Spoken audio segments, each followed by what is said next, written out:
अब विवेक का व्यवहार बदल गया। सास ससुर भी बिना बात के ताने देते। अरे 2 साल हो गए, बच्चा नहीं हुआ, निकल यहां से। विवेक का भी सहारा पारुल को नहीं मिलता है। लेकिन जिस विवेक से पारुल को तलाक के एवज में 18 लाख मिले होते हैं, वो पारुल एक दिन, इंस्पेक्टर साहब, मुझे कंप्लेन लिखवानी है। जी मैडम, क्या हुआ? चीटिंग, एक लड़के ने मेरे 6 लाख रुपए लूटे हैं। पुलिस वाला पारुल को ऊपर से नीचे तक देखता है। मामला क्या है, विस्तार से बताइए। पारुल फिर जो बताना शुरू करती है, उसके बाद इंसानियत से भरोसा उठना लाजमी है। मेरे पति ने मुझे कभी अपनाया ही नहीं। शादी के 3 साल में ही मेरा तलाक हो गया।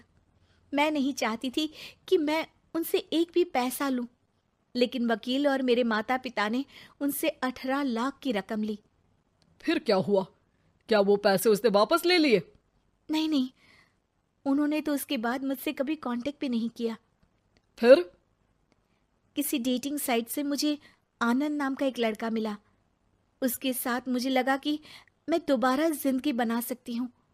वो मेरी केयर करता, मेरी छोटी बड़ी चीजों का ख्याल रखता और मेरा साथ देता। अच्छा, क्या उसने तुम्हें शादी करने का झांसा दिया था? हाँ, वो भी तलाकशुदा था। पहले तो उसने मुझसे कहा कि उसकी एक बेटी है, लेकिन फिर पता चला कि उसकी एक नहीं 2 बेटियां हैं। इतना ही नहीं, दिल्ली के एक आम इलाके में वो बीवी और बच्चियों के साथ ही रहता है। तो आपसे इमोशनली फ्रॉड कर उसने पैसे ऐंठे? जी, अब मेरे पास कुछ नहीं है, ना पैसे ना वो। मैं बस किसी भी हालत में अपने पैसे वापस चाहती हूँ, जो मेरे बुरे वक्त में मेरे काम आ सकते हैं। ठीक है। पुलिस आनंद को पुलिस स्टेशन बुलाकर सारी पूछताछ करती है, लेकिन आनंद पुलिस वालों को ये यकीन दिला देता है कि पारुल ने उसे कोई पैसे दिए ही नहीं, बल्कि वो तो उस पर बीवी को छोड़ने का दबाव बना रही थी और नाम मानने पर पारुल ने ये झूठा केस डाला है। क्या मैडम, फोकट में पुलिस का वक्त खराब कर रही हैं? कोई शादीशुदा क्यों अपनी बीवी छोड़ेगा? अब आपकी शादी टूटी तो मतलब सबकी तो नहीं टूट सकती ना? पारुल को पुलिस वाले के मुंह से ये बात सुनकर हैरानी होती है। उसे कुछ समझ में नहीं आता कि वो क्या करे। वो अपनी सहेली झनक, जो कि वकील थी, उससे कांटेक्ट करती है। झनक, मैं क्या करूं?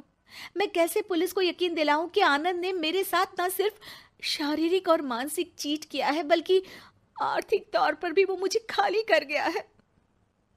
अब वक्त झनक का था। देख पारुल, ऐसे तो किसी को भी बिना सोचे समझे पैसे नहीं देने चाहिए, लेकिन अब जब तूने ये कदम उठा ही लिया है, मुझे ये बता, तूने कब कब पैसे दिए और कितने? क्या कहीं कोई सबूत है? पारुल कुछ सोचती है। 3 बार तो बैंक में ट्रांसफर और 2 बार गूगल पे। क्या इन सब के रिकॉर्ड मिल जाएंगे? हाँ, क्यों नहीं, मैं बैंक से सब निकाल लाऊंगी। अगले दिन पारुल सारी स्टेटमेंट झनक के सामने रखती है और वो व्हाट्सएप की चैट भी दिखाती है, जिसमें कई बार आनंद ने ये बात कबूली थी कि वो उसके पूरे 6 लाख जल्द ही देगा। झनक अब पूरा केस लेकर पुलिस के पास जाती है और मामले को क्राइम एक्ट के तहत पूरे सबूत के साथ दर्ज करा आनंद की गिरफ्तारी की मांग करती है। पुलिस आनंद को लेने जैसे ही उसके घर जाता है, उसका सारा मामला बीवी और बच्चों के सामने खुल जाता है। पुलिस स्टेशन में पारुल को देखकर आनंद भड़क जाता है। ओह, तो बहुत होशियार बन रही हो तुम। ये झनक है ना तुम्हारी बचपन की सहेली? बताऊं सबको तुम्हारे बारे में? सब है मेरे पास, वो फोटो, वो वीडियो, तेरे भाई का नंबर भी है। 6 लाख क्या, अब 1 रुपया भी निकाल कर दिखा दे। वो पुलिस स्टेशन में जोर जोर से चिल्ला रहा था कि तभी पुलिस के एक सीनियर ऑफिसर को गुस्सा आ जाता है। क्यों चिल्ला रहा है? अब तो सारे सबूत है तेरे खिलाफ। ऊपर से यहां चिल्ला चिल्ला कर तूने खुद को तो गड्ढे में धकेल दिया है।